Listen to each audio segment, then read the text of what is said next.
Welcome to the 6th session in an 8-part introduction to Indigenous Relations in BC. I continue to respect your valuable time at the cost of accuracy and completeness.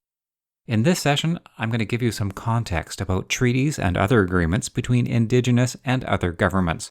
In an earlier session, I mentioned that BC, unlike the rest of Canada, had very few First Nations treaties in place, just Treaty 8 in Northeast BC, and the 14 Douglas Treaties on Vancouver Island. In the 1990s, there was frustration with the federal claims process and increasing interest in both reconciliation and certainty. In response, British Columbia, Canada, and the First Nations Summit established the BC Treaty process. Part of that was the establishment of the BC Treaty Commission, which is known as the keeper of the process. The BC Treaty process is voluntary and open to all First Nations. Depending on who's counting, and that drives me crazy, there are between 198 and 203 Indian Act bands in BC. 65 of those participate in the BC Treaty process in some way.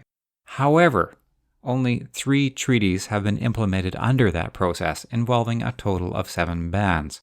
I encourage you to visit the BC Treaty Commission website because it gives a detailed breakdown of which bands are in the process, in which stage of negotiations, and a much better overall picture of what the process is about.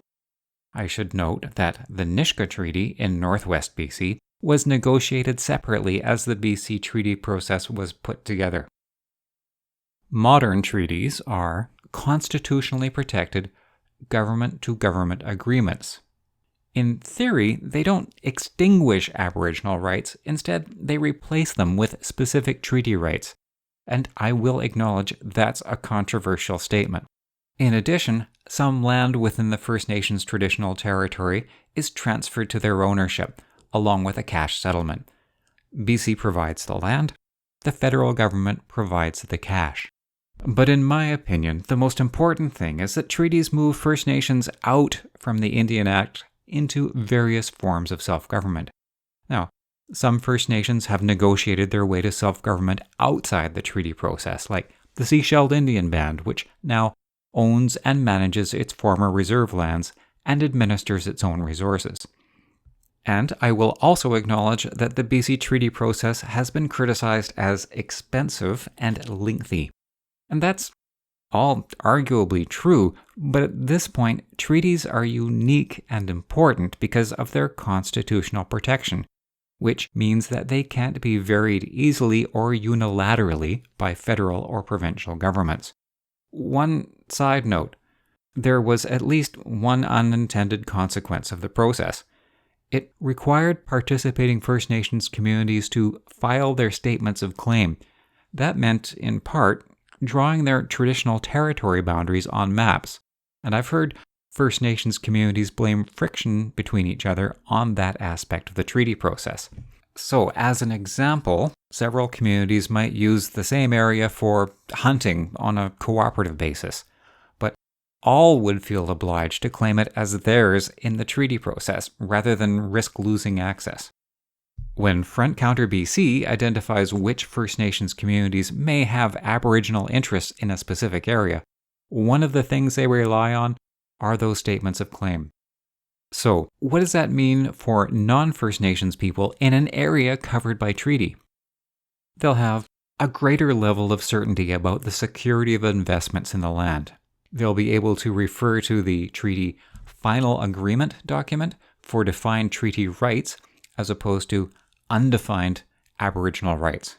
They'll see the areas outside of Indian reserves that have been transferred to the control of the First Nations, and it will also give them insight into the structure and function of Indigenous self-government if they want to live or do business on those treaty lands. But there are other types of agreements to be aware of, recognizing that not all First Nations communities are in the treaty process, and for those in the treaty process, it may take years to reach implementation. The provincial government can negotiate a number of so-called interim agreements. They can include revenue sharing agreements that are negotiated for specific proposed resource projects. So, for example, the province may agree to share a percentage of its mineral tax revenue from a new mine. Or they can be agreements to streamline consultation processes. Or they can be broader in nature and speak to all manner of issues. These are sometimes called reconciliation agreements and can include ministries and topics outside the natural resource sector. So I think it's time for some background on the 2005 New Relationship document that I've mentioned before. It was drafted by the provincial government and members of the First Nations Leadership Council. It began with the words, "We are all here to stay."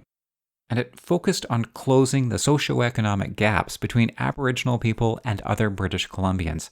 And it was based on 3 things: respect, recognition and accommodation of Aboriginal title and rights, respect for each other's laws and responsibilities, and the reconciliation of Aboriginal and Crown titles and jurisdictions. Now, the New Relationship document wasn't a legally binding agreement, but it was an important mutual expression of interest in government-to-government partnership. And with that, I'll move on to a session about understanding politics and power when working with First Nations. Sounds potentially controversial, doesn't it? I'm Peter Walters. Thank you for listening.